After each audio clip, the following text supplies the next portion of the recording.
முருகப்பெருமானுக்கு பிடித்த கோவிலான வயலூர் முருகனை பத்தி தெரியுமா?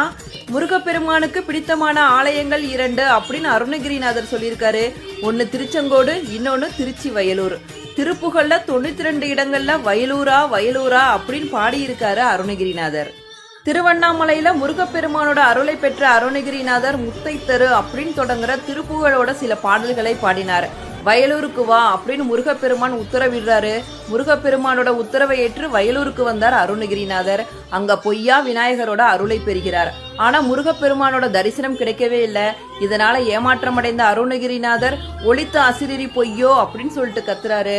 அப்ப அவர் முன்னாடி முருகப்பெருமான் காட்சி தராரு. திருப்புகழ் பாடு அப்படின்னு சொல்லிட்டு முருகப்பெருமான் கேட்கிறார். அதற்கு அருணகிரிநாதர், பாடறியேன் படிப்பறியேன் பள்ளிக்கூடம் தான் நான் அறியேன், எனக்கு என்னப்பா ஞானம் இருக்கு உன்னை பற்றி பாட அப்படின்னு சொல்லிட்டு அருணகிரிநாதர் கேட்கிறாரு.